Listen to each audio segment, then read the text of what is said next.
नमस्कार, मैं हूं मनोज सैनी। मध्य प्रदेश में चौथे चरण का मतदान होना है और देश की बात करें तो देश में लोकतंत्र का महापर्व अब चौथे चरण की तरफ बढ़ चला है। लेकिन बड़ी बात यह है कि अब मध्य प्रदेश में जहां मालवा निमाड़ में चुनाव होना है, वहां भारतीय जनता पार्टी पिछली दफा की तरह इतिहास दोहराएगी या कुछ और।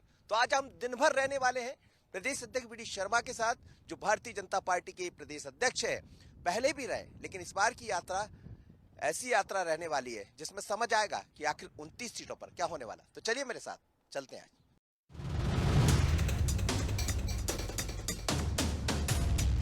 चौथे दौर का मतदान भी लगभग होने जा रहा है, लेकिन भारतीय जनता पार्टी मध्य प्रदेश में 29 सीटें जीतने का दावा पहले भी करती रही।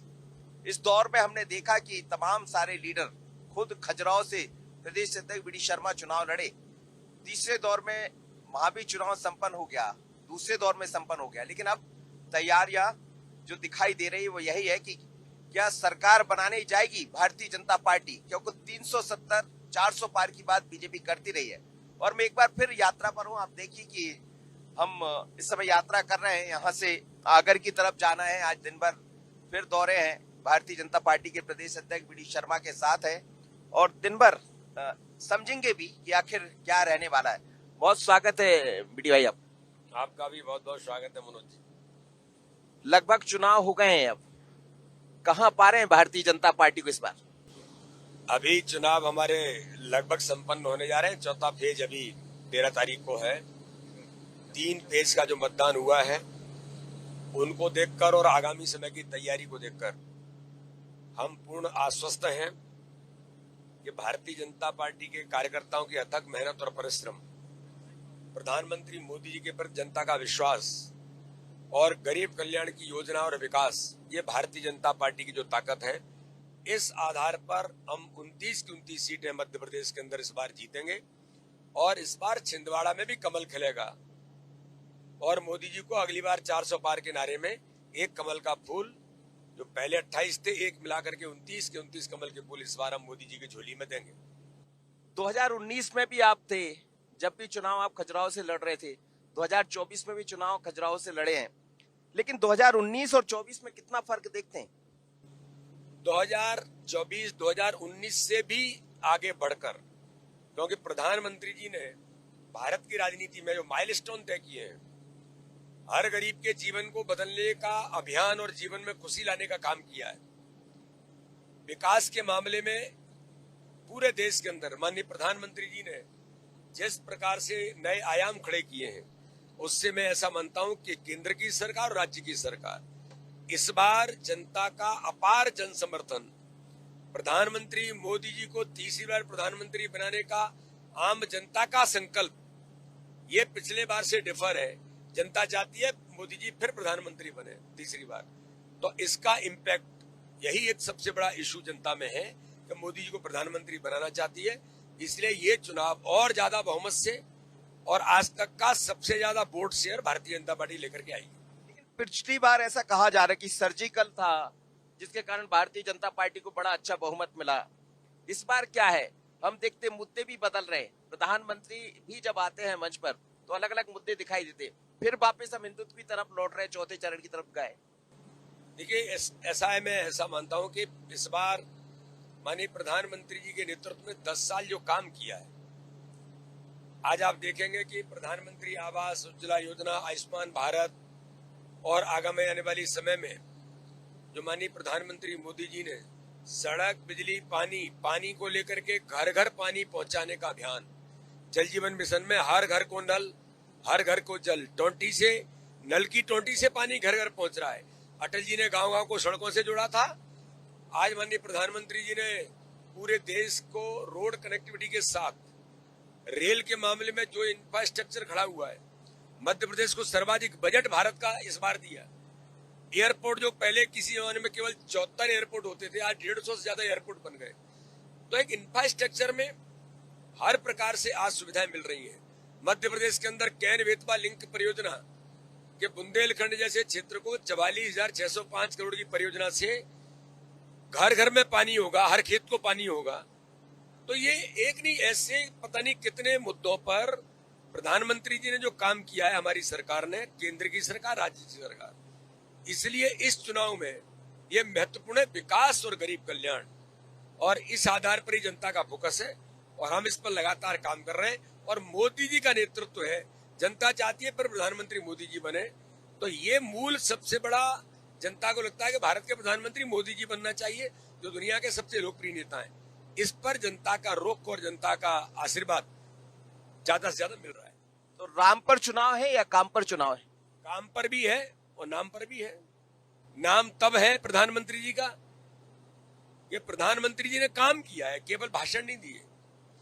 गरीबी हटाओ का नारा नहीं दिया मनोज जी, गरीबों का जीवन कैसे बदलेगा, उसकी आंखों में खुशी कैसे आएगी। जो झोपड़ी में रहता है उसे मकान उपलब्ध कराया है, जो माताएं बहनें धुएं से पीड़ित होती घर घर में, आज प्रधानमंत्री जी ने उज्ज्वला योजना से गैस कनेक्शन दिया है। करोड़ों करोड़ परिवारों को शौचालय बनाकर माताओं बहनों को इज्जत दी है। स्वच्छ भारत बनाने के संकल्प को पूरा किया है। तो दूसरी ओर कोई गरीब भारत के अंदर पैसे के अभाव में इलाज से वंचित नहीं होगा। ये 5 लाख रुपए का फ्री का इलाज कराने का अधिकार दिया, और अब कह दिया कि 70 साल से ऊपर की उम्र को कोई क्राइटेरिया नहीं, केवल 70 साल, उन्हें 5 लाख रुपए फ्री में इलाज कराने का अधिकार देंगे। जो बचे हुए लोग हैं प्रधानमंत्री आवास में 3 करोड़ प्रधानमंत्री आवास फिर देंगे। तो ये कारण है कि प्रधानमंत्री नरेंद्र मोदी जी ने गरीबियों के जीवन को बदला, और इसका परिणाम है कि भारत के अंदर 25 करोड़ लोग गरीबी रेखा से ऊपर आए। मध्य प्रदेश में 2.5 करोड़ गरीबी रेखा से ऊपर आए। ये impact of the government, good governance माननीय प्रधानमंत्री मोदी जी के नेतृत्व का है। तो ये इस चुनाव का सबसे महत्वपूर्ण पहलू है, इसलिए प्रधानमंत्री जी का नाम है, और इसलिए प्रधानमंत्री जी को, मोदी जी को आम जनता देश का पुनः प्रधानमंत्री चुनना चाहती है। तो काम भी है और नाम भी है। लेकिन कांग्रेस तो कहती है कि बीजेपी से बड़े मोदी हो गए, मोदी ना हो तो बस मोदी के नाम पर ही भारतीय जनता पार्टी आगे बढ़ना चाहती, संगठन पीछे हो गया। चलो भैया, मोदी जी के बारे में आप ऐसा सोचते हैं, आपके यहाँ क्या है? हमारे यहाँ तो मोदी जी, जिनका अपना पूरा जीवन जिस व्यक्तित्व ने अपने देश के लिए समर्पित कर दिया हो, जिस व्यक्तित्व ने, जो गरीब माँ का बेटा है, गरीब माँ के बेटे ने एक क्षण एक पल जीवन का इस मातृभूमि के, भारत माता के लिए, इस देश के गरीबों के लिए, आदिवासियों के लिए, दलितों के लिए लगाया हो। अगर दलितों का हकीकत कोई मसीहा है, गरीब आदिवासी और दलितों का, तो भारत का प्रधानमंत्री नरेंद्र मोदी है। तो अगर वो तुमको बड़ा लगते हैं तो बिल्कुल ठीक लगते हैं, लेकिन गांधी परिवार में आपको क्या बड़ा दिखता है? जो केवल एक परिवार तक सिमट के रही है भारत कांग्रेस, और कांग्रेस खत्म होने के कगार पर आ गई। केवल एक परिवार की चापलूसी कांग्रेस ही कर रहे हैं। तो मोदी जी, जिन्होंने अपने जीवन के अंदर कोई छुट्टी नहीं ली है जब से राजनीति शुरू की है, तो मोदी जी तो देश के लिए समर्पित है कि छुट्टी भी, अगर दिवाली भी होती है तो दिवाली मनाने के लिए देश का प्रधानमंत्री, पहला भारत का प्रधानमंत्री है जो घर नहीं मनाता है। सैनिकों पर सीमा पर -18 डिग्री टेम्परेचर में जाते हैं, और उन सैनिकों के लिए जो भारत माता की रक्षा के लिए 1 इंच पीछे नहीं हटते, 1 सेकंड में सीने पर गोली खा करके बलिदान दे देते हैं। उन सैनिकों के सम्मान में, उन सैनिकों को आत्मबल देने के लिए, ताकत देने के लिए सीमा पर जाकर के दिवाली उनके बीच मनाते हैं। तो प्रधानमंत्री मोदी का व्यक्तित्व बहुत बड़ा है, ये कांग्रेसी नहीं समझ सकते, क्योंकि इन्होंने तो चापलूसी ही देखी है। राहुल गांधी, एक परिवार की चापलूसी देखी है। राहुल गांधी कह रहे हैं कि 200 पर सिमट जाएंगे। अब राहुल गांधी, कितने जनता इन पर विश्वास करती है, इतने सालों से इनको नकार दिया, हर प्रकार से नकार दिया, और ऐसे नकारे हुए व्यक्ति कहें कि बीजेपी इतने पे सिमट जाएगी, तो कौन विश्वास करेगा इनके ऊपर? 4 तारीख आ रही है, राहुल गांधी जी अगर सुनाई नहीं दे तो कान में मशीन लगा लेना, आंखों के सामने चश्मा लगाना, फिर आपको पता लगेगा कि 4 जून को जब रिजल्ट आएंगे, इस बार 400 पार का नारा भी इस देश के अंदर पूरा होगा। 370 रहेंगे या 400? 370 बीजेपी जीतेगी, 400 एनडीए की बहुमत के साथ सरकार बनेगी। लेकिन मध्य प्रदेश की तरफ जब लौटते हैं, 29 सीटों की हम बात करते हैं, आप दावा कर रहे हैं कि पूरी 29 की 29 सीट जीतेंगे। छिंदवाड़ा हमने देखा, दिग्विजय सिंह जैसे लोग चुनाव मैदान में रहे। जिस मालवा में अंतिम दौर में चुनाव है, वहां से भी प्रत्याशी कांतिलाल भूरिया जैसे दिखाई दे रहे। तो ये चुनौती नहीं है भारतीय जनता पार्टी? भाजपा के लिए कोई चुनौती नहीं है, जनता इन्हें नकार चुकी है। कांतिलाल को भी नकार चुकी है। दिग्विजय सिंह को तो औंधे मुंह गिरे थे पिछली बार भोपाल जैसी जगह पर। राजगढ़ तो वैचारिक पृष्ठभूमि है भारतीय जनता पार्टी की, विचार परिवार की, और वहां पर जमानतें जब्त होंगी इनकी। छिंदवाड़ा में जनता में इनका आधार खिसक गया है। जनता ने कहा एक ही परिवार चलता रहेगा क्या? और इस बार छिंदवाड़ा की जनता ने तय कर लिया कि इस बार एक कार्यकर्ता को छिंदवाड़ा के बेटियों को सांसद बनाएंगे। तो इस बार बंटी साहू हमारे विजयश्री हासिल करेंगे। तो इसलिए इनके आने से जाने से कुछ नहीं होता। ये नकारे हुए नेता हैं। मिस्टर बंटाधार दिग्विजय सिंह को तो जनता ने 2003 में नकार दिया था। कमलनाथ को अभी नकारा है, पहले नकार दिया। तो इसलिए जनता चाहती है गरीब कल्याण और विकास। प्रधानमंत्री के नेतृत्व में भारत के मान सम्मान के लिए जो काम हो रहा है, भारत की संस्कृति और आध्यात्म का डंका देश की दुनिया के अंदर पिट रहा है, वहां प्रधानमंत्री मोदी जी का नेतृत्व आए, ये जनता चाहती है। और मोदी जी को जनता आशीर्वाद दे रही है। फिर अक्षयकांत बम के लाने की क्या जरूरत पड़ गई? जब इतना सब कुछ था, वो कह रहे अक्षयकांत बम को ले आए। कांग्रेस से इतना डर गए कि वहां से प्रत्याशी हटा दिया आप लोग। मनोज जी, ऐसा कभी होता है? और हम क्यों लेके आए? वो ही खुद छोड़ छाड़ के भाग रहे हैं। भाई, आपके अक्षयकांत बम और आपका सिक्का खोटा साबित हो गया तो उसका ठीकरा बीजेपी पर फोड़ोगे? अरे इतना मजाक तो सोसाइटी से मत करो। कांग्रेस के कार्यकर्ता भी कुछ अच्छे हैं बेचारे, ईमानदार। आपने तो उनसे धोखा दे दिया। जीतू पटवारी के खास थे, फाइनेंसर थे ये, और वो मैदान छोड़ करके भाग गए। जीतू पटवारी की बिना अनुमति के केस चले गए, और जीतू पटवारी ने आज तक बोला भी नहीं इस पर। और इंदौर की जनता से धोखा देने वाला कौन है? कांग्रेस। तो ये भारतीय जनता पार्टी तो कभी न ऐसा करती है। और लोकतंत्र में कोई दबाव आता है क्या किसी के पास? खुद अक्षयकांत बम ने प्रेस करके कहा कि मेरा स्वेच्छा से मैं फॉर्म विड्रॉवल कर रहा हूं, मैं नहीं लड़ सकता अब, क्योंकि मुझे तो देश के अंदर जो वातावरण दिख रहा है, मोदी जी के नेतृत्व में जनता आशीर्वाद दे रही है। तो मुझे जो कांग्रेसी नोच रहे हैं, वो कह रहे थे कि चुनाव में ही नोचे ले रहे हैं, तो मैदान छोड़ के भाग गए। तो ये तो भाई आपकी कमी है, ये तो कांग्रेस की कमी है। कांग्रेस के प्रदेश अध्यक्ष का घर है, वहां मैदान छोड़ के भागे आपके। वो तो नोटा की तैयारी करती है, अभियान चला रहे हैं पूरा, और बता रहे हैं कि इंदौर हमेशा एक नया इतिहास रचता है, नई चुनौती लेता है। और इस बार नोटा दिखाकर भारतीय जनता पार्टी को दिखाने वाला आईना। कह रहे हैं जीतू पटवारी जी, 74 के बाद आज तक कभी वहां कांग्रेस जीती नहीं, बीजेपी ही परचम फहरा रही है। इंदौर हमेशा अच्छा ही करता है, तो इसलिए इस बार भी अच्छा ही करने वाला है। और नोटा तो ये देश के लोकतंत्र पर हमला है। और राष्ट्रीय राजनीतिक दल अगर ये नोटा पर डालने की कह दे, दुर्भाग्यजनक है। और मैं तो कहता हूं कि नोटा एक अपॉर्चुनिटी है, आपको अधिकार नहीं है। आपको लगता है कि भाई मैं इनमें से किसी को नहीं चाहता, तो इसलिए नोटा एक आपको अवसर दिया है, लेकिन इसका अर्थ नहीं है कि मैंडेटरी हो जाए और आप इसका प्रचार करें। मैं एक हाईकोर्ट का जजमेंट देख रहा था कि रिवॉल्यूशन करने का अधिकार है, रिवॉल्यूशन कराया जा सकता है। तो एक विद्यार्थी ने कहा कि साहब ये मेन परीक्षा का हो रहा है, प्रैक्टिकल एग्जामिनेशन का भी रिवॉल्यूशन होना चाहिए। तो वो कोर्ट के अंदर चला गया कि प्रैक्टिकल का क्यों नहीं हो सकता। तो कोर्ट ने कहा ये आपको अपॉर्चुनिटी दी है कि अगर आपको लगता है कि हम संतुष्ट नहीं है तो उसके लिए रिवॉल्यूशन करा लो, संतुष्ट हो जाओ, लेकिन ये अधिकार नहीं दिया है आपको। तो इसलिए रिवॉल्यूशन अपॉर्चुनिटी, अधिकार नहीं है। नोटा अपॉर्चुनिटी है, अधिकार नहीं है कि आप इसका प्रचार प्रसार करो। ये डेमोक्रेसी को कमजोर करने वाला कदम है जो नोटा का प्रचार करने वाले लोग हैं। लेकिन नोटा इंडिविजुअली आपको लगता है तो उसके लिए आपको अपॉर्चुनिटी दी है। लेकिन अक्षयकांत बम खोटा सिक्का है, हमारे पास बहुत सारे चौके सिक्के हैं, लेकिन जितने खोटे सिक्के आएंगे तो चौके सिस्टम परेशान तो नहीं हो जाएंगे? देखो, भारतीय जनता पार्टी में तो ये बड़ा समुद्र है, दुनिया का सबसे बड़ा दल है। 18 करोड़ से ऊपर जिसके कार्यकर्ता हो, तो ये महासमुद्र है कि नहीं है? और यहाँ एक पद्धति पर सब काम करने वाले कार्यकर्ता हैं। तो जो आता है पद्धति से निकलता है। तो वो पारस पत्थर होता है ना, तो पारस पत्थर टच होता है तो वो भी सोना बन जाता है। तो यहाँ तो ऐसे लोग आ रहे हैं, व्यक्ति निर्माण की प्रोसेस है, आएंगे, सम्मिलित होंगे, अच्छे कार्यकर्ता बनेंगे तो अच्छा है, वो नहीं बनेंगे तो नहीं बनेंगे। तो इसलिए यहाँ किसी की चिंता नहीं है। बीडी शर्मा को भी अपने पद्धति पर ही काम करना पड़ता है, ये बीजेपी है।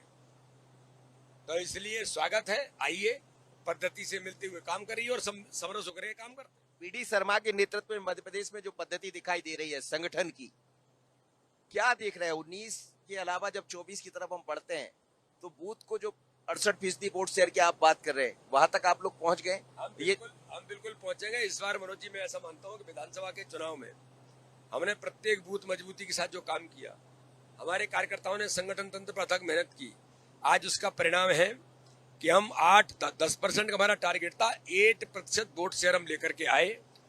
और इस बार के लोकसभा चुनाव में भी मैं आपको विश्वास दिलाता हूं 10% से ऊपर वोट शेयर भाजपा लाएगी। क्यों ऐसा लग रहा है कि इतना आ जाएगा? क्योंकि यदि हम चुनाव को देखते हैं तो वहां का प्रतिशत वोट का गिरा है और उसके बाद तीसरे में आप लोग ने मेहनत की तो वो नजर भी आया। नजारा आप देखिएगा, बाहर का नजारा भी हम दिखा देते हैं आपको। इस वक्त हम लगातार यात्रा कर रहे हैं, लेकिन इस यात्रा में चर्चा चल रही। वोट का प्रतिशत दो जब चरण हुए तो उसमें गिर गया, तीसरे में आपने ठीक किया, क्या चौथे में और ज्यादा? सेकंड फेज ज्यादा प्रभावित हुआ क्योंकि शादियां बहुत थी। और एक जो सबसे बड़ा रीजन है कि कांग्रेस का कार्यकर्ता, कांग्रेस का सिंपैथाइजर अपने नेतृत्व से घोर निराश, चाहे वो राहुल गांधी हो, चाहे वो दिग्विजय सिंह हो, चाहे वो कमलनाथ हो, चाहे सोनिया गांधी, प्रियंका गांधी हो या जीतू पटवारी हो। इनके बोलने, इनके वक्तव्य, इनके जिस प्रकार की भाषाएं बोल रहे हैं, इनका कार्यकर्ता घोर निराशा के वातावरण है। तो वोट डालने नहीं आ रहा, उसको लगता है कि बीजेपी की सरकार बन रही है। जीतू पटवारी खुद कह रहे हैं सरकार तो बीजेपी की बन रही है, सांसद तो बीजेपी की बन रहा है, वो खुद ही कह रहे हैं। तो ये वातावरण में उनने बड़ी संख्या में 8 से 10% वोट तो इससे प्रभावित हुआ है। कभी कभी अति उत्साह भी ज्यादा महंगा पड़ जाता है। आपकी बार 400 पार का जो नारा है, कार्यकर्ता ज्यादा उत्साह में तो नहीं? नहीं, कार्यकर्ता भाजपा का कभी अति उत्साह में नहीं रहता, उत्साह उसमें है, रहना भी चाहिए। और अगर जिंदा दिल इंसान है भाजपा का कार्यकर्ता, जो देश के लिए काम करता है तो उत्साह और उमंग के साथ करता है। तो इसलिए उत्साह में भी काम करता है, लेकिन होश में भी काम करता है और प्रत्येक बूथ पर काम करता है। माइक्रो प्लानिंग, माइक्रो मैनेजमेंट के साथ काम करने वाला भाजपा है, इसलिए प्रत्येक बूथ पर मजबूती के साथ हम खड़े होते हैं और ऐतिहासिक बहुमत से चुनाव जीतते हैं। कैसी है इस बार की माइक्रो प्लानिंग 24 की? माइक्रो प्लानिंग कार्यकर्ता तत्काल लगे हुए हैं हर स्तर पर। 370 नए मत हर बूथ पर लाना, जो माननीय प्रधानमंत्री जी का संकल्प और इच्छा शक्ति है, इस पर हम लोग काम कर रहे हैं। और मुझे विश्वास है कि हर बूथ पर जो नई ज्वाइनिंग, नए पहले फर्स्ट टाइम वोटर्स, महिलाएं, ऐसे सब लोगों को जोड़ करके 370 प्लस नए वोटों का लक्ष्य हम इस बार मध्य प्रदेश के अंदर मोदी जी के संकल्प को पूरा करेंगे। मणिशंकर, सैम पित्रोदा जैसे लोग सहयोग कर देंगे इसमें? ये तो पाकिस्तान के एजेंट हैं, पाकिस्तान के प्रवक्ता हैं, चाहे मणिशंकर अय्यर हो, चाहे सैम पित्रोदा हो, ये सब यही भाषा बोलते हैं। अब पाकिस्तान में एटम बम है और भारत के लोगों को आप इस बात के लिए आगाह कर रहे हो, डरा रहे हो। अरे मोदी जी की सरकार है, आंख नहीं उठाता है पाकिस्तान।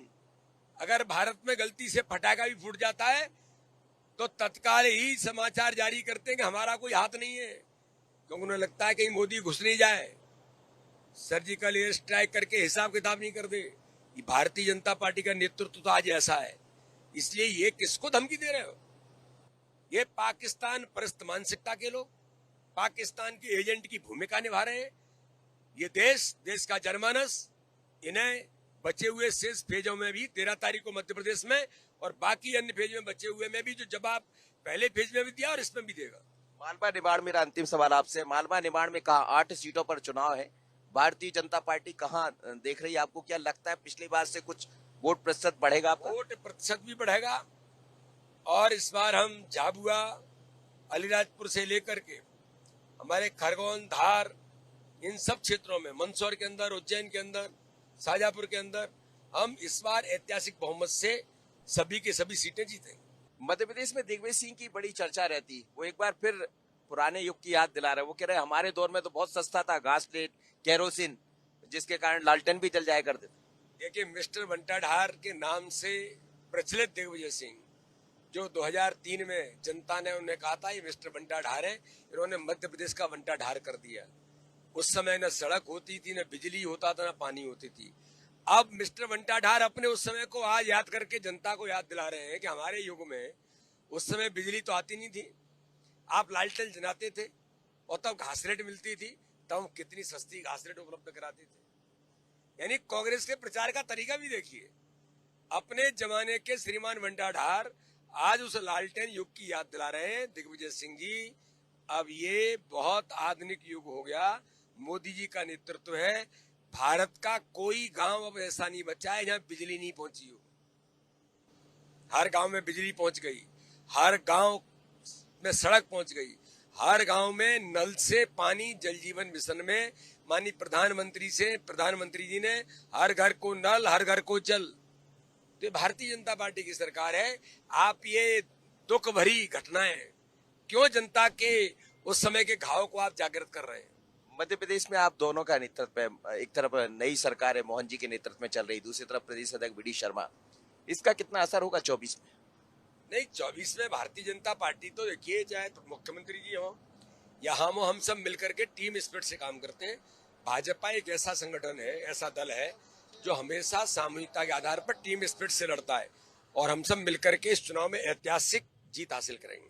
अब लोकसभा संपन्न हो रहे हैं, प्रदेश अध्यक्ष वी डी शर्मा, और सबसे बढ़िया कार्यकाल आपका रहा, नई क्या तैयारियां हैं? अभी तो भारतीय जनता पार्टी का संगठन का जो तंत्र है, इसे और सशक्त बनाना, क्योंकि हम केवल चुनाव के लिए संगठन खड़ा नहीं करते। संगठन हमारी सतत प्रक्रिया है। चुनाव खत्म होगा, उसके बाद बाकी हमारे काम शुरू हो जाएंगे। संगठन के काम की तो लगातार निरंतर प्रक्रिया चलती रहती है, इसलिए अपने संगठन के मजबूती को और आगे ले जाने का प्रयास हम करेंगे। कौन सी चीज बड़ी खास रही आपके कार्यकाल के दौरान, जो खासकर संगठन को लेकर आप लगातार, हमने देखा कई जगह चुनौतियां भी मिली, नए लोगों को मौका दिया तो सवाल भी खड़े हुए? मध्य प्रदेश की भारतीय जनता पार्टी ने जो विशेष प्रयोग किए, उनमें सबसे बड़ा प्रयोग था कि प्रत्येक बूथ को डिजिटल बूथ बनाना और बूथ के सशक्तिकरण के अभियान में हर बूथ को मजबूत बनाना। इन दो कामों को बेहतर भारतीय जनता पार्टी के अपने सभी संगठन के कार्यकर्ताओं ने किया है और इन कार्यकर्ताओं के माध्यम से जो गरीब कल्याण की योजनाएं, जो हमारा हितग्राही है, उन तक हम पहुंचे, ये प्रयास भी संगठन ने प्रदेश के अंदर हर गांव में, हर घर तक, हितग्राही तक पहुंचने का जो एक संकल्प था, वो पूरा किया है। ये हमारी सबसे बड़ी ताकत है। मध्य प्रदेश रह रहे हैं या केंद्र में जाने की तैयारी है? अब ये तो कहाँ रहना है, क्या नहीं रहना है, हम नहीं सोचते, ये तो संगठन तय करता है। और मोदी जी, अमित शाह जी, नड्डा जी से लेकर के केंद्रीय नेतृत्व, किस कार्यकर्ताओं क्या काम मिलना है, कहाँ क्या काम देना है, ये तो उन्हें तय करना होता है। हम तो अपने काम में लगे हैं। तो चलिए, संगठन गड़े चलो, संगठन बढ़े चलो, ये भारतीय जनता पार्टी के संगठन का नारा रहा है और उसी पर भारतीय जनता पार्टी के प्रदेश अध्यक्ष वी डी शर्मा बढ़े भी है। लेकिन बात दिग्विजय सिंह की भी होती है, बात मणिशंकर अय्यर की भी आ जाती है, पर दावा यही है कि अब की बार 400 पार भी होगा और मध्य प्रदेश में 29 की 29 सीटें जीतेंगे। तो इस सफर में इतना ही। मुझे और रश्मि को दीजिए इजाजत। बने रहिए बंसल न्यूज पर। नमस्कार।